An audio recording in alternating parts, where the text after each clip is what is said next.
Hello again, everyone. Edwin Learnard back once again. In this YouTube astrological segment, I'm going to be talking about who I think the best astrologer in the world is. Now, the thing was, many of you, or some of you may remember actually, it was about 3 years ago I did a video on the best astrologer. It should have actually been entitled The Best Astrologers because I talked about various astrologers that I thought were very good and could lay claim to maybe being supreme astrologers. I basically and what I was basically saying in the first video is that I didn't feel we could really call anyone the supreme astrologer because we all can bring that special gift, and a lot of us could be great in our own way. Well, in this one, I'm going to actually be pinned down to one, which is hard for a Gemini moon to do, to be pinned down to anything.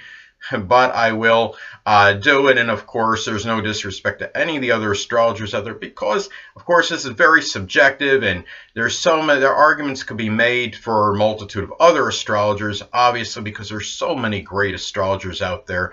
But the one I am going to choose actually is renowned astrologer Liz Green. Her astrological writings, of course, are very analytical, and she writes at a very supremely high level, I believe, with tremendous diction and eloquence. She collaborated on an astrological computerized software that would generate charts that would closely replicate her own personal interpretations, and of course could give a more personal element to it, as opposed to other computer-generated astrology charts that would really just have like basically isolated descriptions, such as, for example, if you had something that said Taurus rising and give a description on that, then Sun and Gemini description on that, where this one is more about synthesizing and blending and amalgamating. It's really amalgamation of that energy and showing how and talking about how the energy would actually be blended in together and integrated. So it really, really, in the way I see it, it could have very well revolutionized the way these computer-generated reports can be done. Now, the thing is, she has written no fewer than 18 books, and the writings, I mean, that she has, of course, are very provocative, insightful, deep, and profound. Now, with a Virgo and Sun and Scorpio ascendant, it is no surprise that many of her works, she is very meticulous with details, analytical, but yet very in-depth and deep as well. She goes very deep into wide divergence of astrological subjects, including there was one about composite chart, which of course is associated with relationships and synastry in astrology. Now, one of her memorable writings, I look at this as entitled Saturn, A New Look at an Old Devil. Now, in this particular book, it focuses on some of the positive elements of the often maligned and malefic planet, it's basically perhaps showing a misconception of Saturn as simply being a planet of sorrow, tribulation, or misfortune. Now, another thing is she collaborated with legendary astrologer Stephen Arroyo on a book entitled The Jupiter-Saturn Conference Lectures, which of course is I'm sure excellent book as well. And another thing, she had just made so innumerable contributions to this astrological world. Her and Howard Sasportas founded the Center for Psychological Astrology in 1983. And this center gives people an opportunity to learn astrology in manifold ways, and really in very diverse ways. And whether it would be online, or could it be, or attending seminars.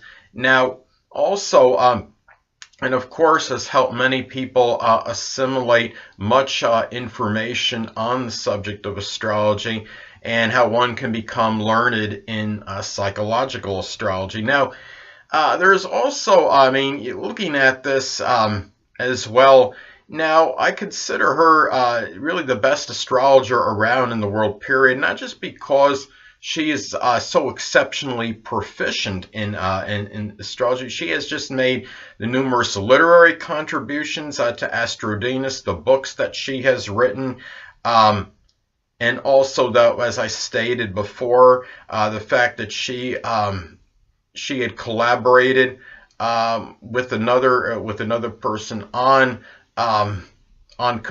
making that computerized that computerized software, which was really that gave such a more personal type, you could say, delineation of the charts, which would have much more blending, and I felt could very well have revolutionized as far as computer generated astrological charts go.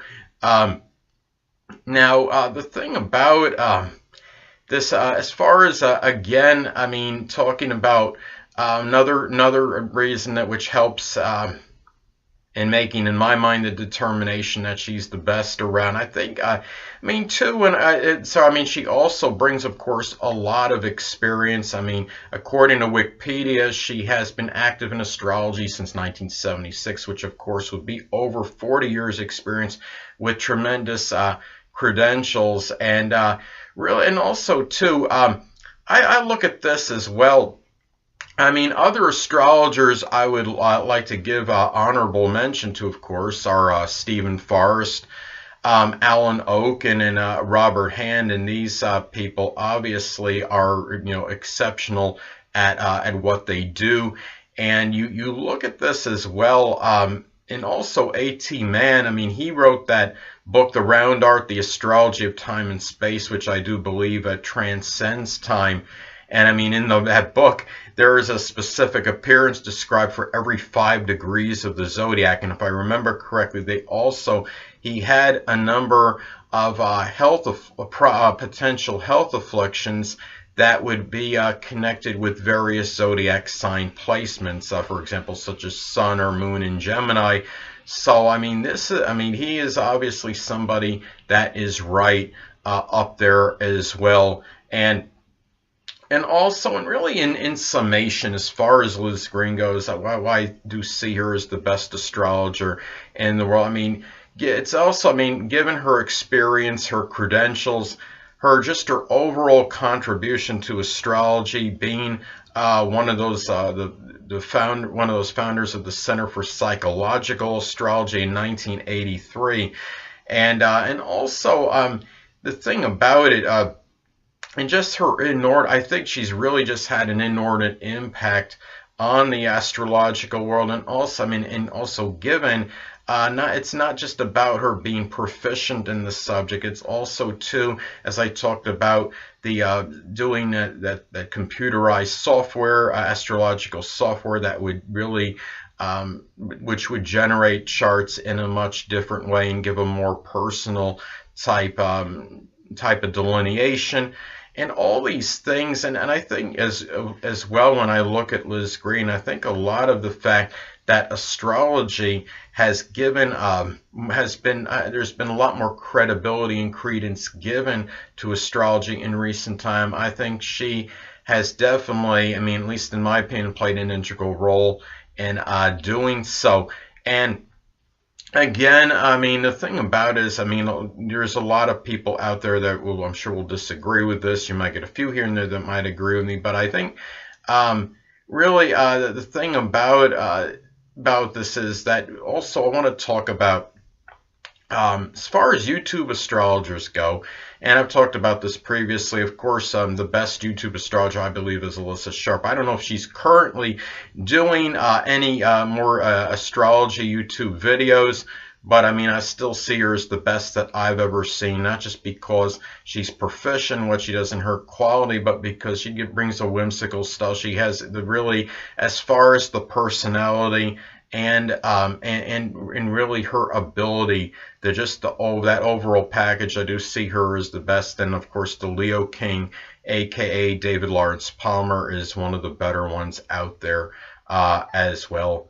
So anyway, I mean, that pretty much will sum it up in terms of what I think, in terms of who I think is the best astrologer in the world. So anyway, people, That'll conclude this YouTube astrological segment for the best astrologer in the world. And stay tuned next time, where I am going to be talking about, in my opinion, what I think the funniest zodiac sign is. Two things I want to get with you on before I head out. Firstly, the stars may impel but do not compel. And secondly, never isolate any single astrological element, aspect, planetary placement, position, configuration, influence, or what have you, and make an analysis of a person, astrologically speaking, based on this alone. Because astrologically speaking, the person is the sum of all their components in their natal chart and not just one. Till next time, people, stay well.